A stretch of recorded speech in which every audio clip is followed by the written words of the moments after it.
Сәлем достар, бүгінгі пайдалы тақырыбымыз асқабақ туралы. Сіздермен бірге Адам организмі каналы. Біріміз асқабақтан жасалған тағамдарды ұнатсақ, енді біріміз өзін жегенді жақсы көреміз.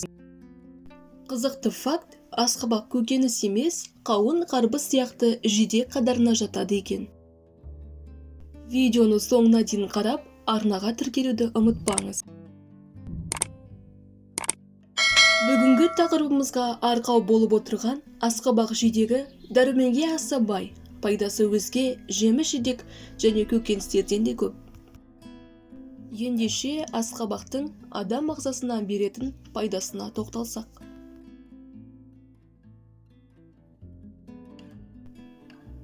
Асқабақтың құрамындағы ақуыздар, кальций, магний, темір және А, В1, В2, С дәрумендері ағзадағы зат алмасу процесін жеделдетеді. Магний өз кезегінде жүрек жұмысын қалыпқа келтіреді. Магний жүрек бұлшық етінің жұмысын жақсартып, ырғақтың бұзылуына тосқауыл қояды. Жүрегіңіз сау әрі жақсы жұмыс істесін десеңіз, күнделікті тағамыңызға асқабақты қосуды ұмытпаңыз. Асқазаны ауыратындарға асқабақ таптырмайтын дәрі. Асқабақты жиі пайдалану ішек құрттардан құтылуға көмектеседі. Ағзаны арнайы шлактан тазартып, зат алмасуды тұрақтандырады. Жүйке жүйеңіз шаршап, өзіңізді әлсіз сезініп жүрсеңіз, жатар алдында асқабақ шырынын балға қосып ішсеңіз, жүйкеңізді тыныштандырады, ұйқыңыз да тыныш болады.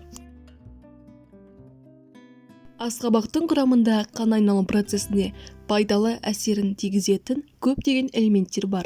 Атап айтқанда фосфор, мыс және темір.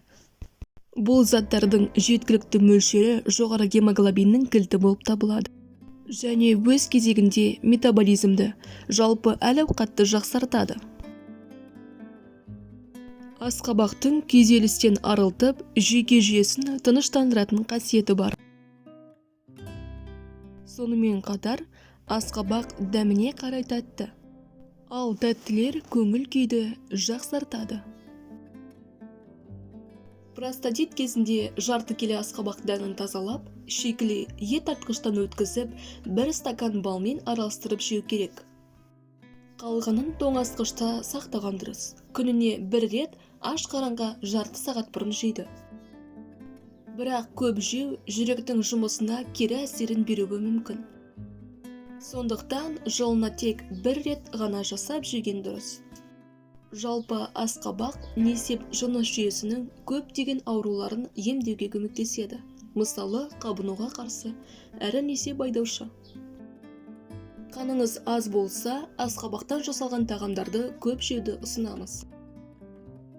Жандарыңыздың саулығына алаңдайсыз ба?